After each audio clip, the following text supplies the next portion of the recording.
အားလုံးပဲမင်္ဂလာပါရှင်။ AOS ကျောင်းရဲ့လူငယ်တဲ့စီစဉ်မှပြန်လည်ကြိုဆိုတဲ့ပါရှင်။ဒီအပတ်ကျမတို့ရှင်းလင်းလုပ်ပေးသွားမယ့်ကျောင်းရလေးကတော့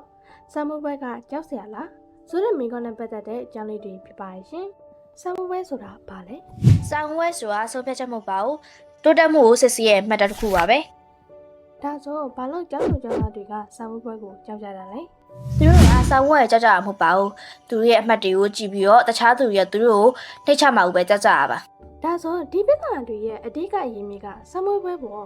ဟုတ်ပါဘူးပြဿနာရဲ့အဓိကရင်းမြစ်ကစာဝဲမဟုတ်ပဲနဲ့အမှတ်ကိုသာအောင်မြင်မှုအဖြစ်သတ်မှတ်ထားတဲ့လူတွေရဲ့အမြင်နဲ့စနစ်ကြောင့်ပဲဖြစ်ပါတယ် ။စာမှုဘက်ကကြောက်စရာတကယ်ကောင်းတာလား ကြောက်စရာမကောင်းပါဘူးစာဝဲဆိုတာလူတရားရဲ့တန်ဖိုးမတိုင်းတာပါဘူးသူရဲ့လေးလောင်မှုအခြေအနေကိုပဲဆုံးဖြတ်ပေးရပါ ။ဒါဆိုအဲ့ပြဿနာကိုဘယ်လိုဖြေရှင်းနိုင်လဲ စာရီကိုအချိန်မီပြန်လေ့လာပြီးတော့လေ့ကျင့်မှုတွေများများလုပ်ပေးရမှာမယ်ပြင်ဆင်မှုကောင်းလာတဲ့ညစာဝဲဘက်မှာထားရဲ့ကြောက်စိတ်တရားလည်းတဖြည်းဖြည်းညွန်နှဲလာနိုင်ပါတယ်နော် Okay ဆိုတော့ကျွန်တော်ရဲ့ဒီတစ်ပတ်ဗီဒီယိုလေးကတော့ဒီလောက်ပါပဲခင်ဗျာအဆုံးထိကြည့်ပြီးတဲ့တယောက်ချင်းစီတိုင်းကိုကျေးဇူးအများကြီးတင်ပါတယ်နောက်တစ်ပတ်ဗီဒီယိုမှာပြန်တွေ့ပါမယ် Bye ပါ